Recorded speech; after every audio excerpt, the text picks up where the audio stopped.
7টা ঈমান বিধ্বংসী আমল বিধ্বংসী কাজ থেকে তোমরা বেঁচে থাকবা। 1 নম্বরে হলো শিরক, আল্লাহর সাথে শিরক করবা না। 2 নম্বরে হলো মাতা পিতার সাথে অবাধ্যতা করা। 3 নম্বরে জাদু দেখানো, জাদু টোনা করা। 4 নম্বরে অন্যায় ভাবে কাউরে হত্যা করা। 5 নম্বরে এতিমের সম্পদ খাওয়া।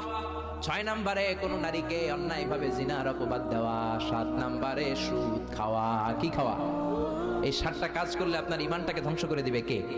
চিল্লায় বলেন কে? এজন্য দুনিয়াতে যারা সুদ খায় তাদের সম্পদে কোনো বরকত নাই, তাদের শুধু রোগ আর রোগ, টেনশন আর টেনশন, আছে না নাই? আবার বিশ্বনবী বললেন যারা সুদ খায় তাদের 3টা শাস্তি। কয়টা? আরো জোরে বলেন কয়টা? 1 নম্বরে কিয়ামতের দিন আল্লাযীনা ইয়াকুলুনার রিবা লা ইয়াকুমুনা ইল্লা কামা ইয়াকুমুল্লাযী ইয়াতাখাব্বাতুহু শাইতানু মিনাল মাস।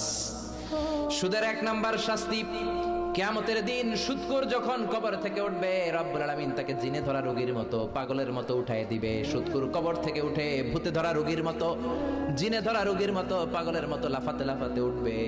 তারে দেখে কিয়ামতের ময়দানের সবাই বুঝবে লোকটা হলো সুদখোর। কি খোর? আরো জোরে বলেন। এটা হচ্ছে 1 নম্বর শাস্তি। 2 নম্বর শাস্তি বিশ্বনবী বললেন, আমি স্বপ্নে দেখলাম কিছু লোকের পেট হচ্ছে বিশাল বড় ঘরের মতো, আর ওই পেটের ভেতরে দেখলাম ভয়ঙ্কর বিষাক্ত সাপ। জিব্রাইল রে বললাম, ও জিব্রাইল, মান হাউলা, এরা কারা?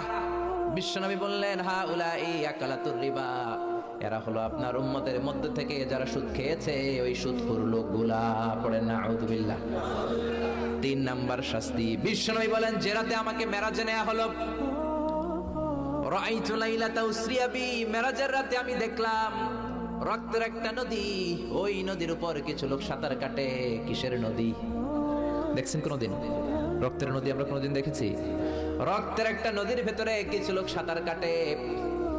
সাঁতার কাটতে কাটতে বাঁচার জন্য যখন পারে আসতে চায়, তীরে আসতে চায়, কিছু ফেরেশতারা অনেক বড় বড় পাথরের খণ্ড নিয়ে বসা, তীরের দিকে আসতে চাইলে প্রচন্ড জোরে পাথর নিক্ষেপ করে তার চেহারার দিকে।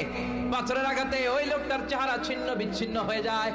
লোকটা চিৎকার করতে করতে আবার রক্তের নদীর মাঝখানে চলে যায়। আবার তীরে আসতে চাইলে আবার পাথর আছে না নাই? জোরে বলেন।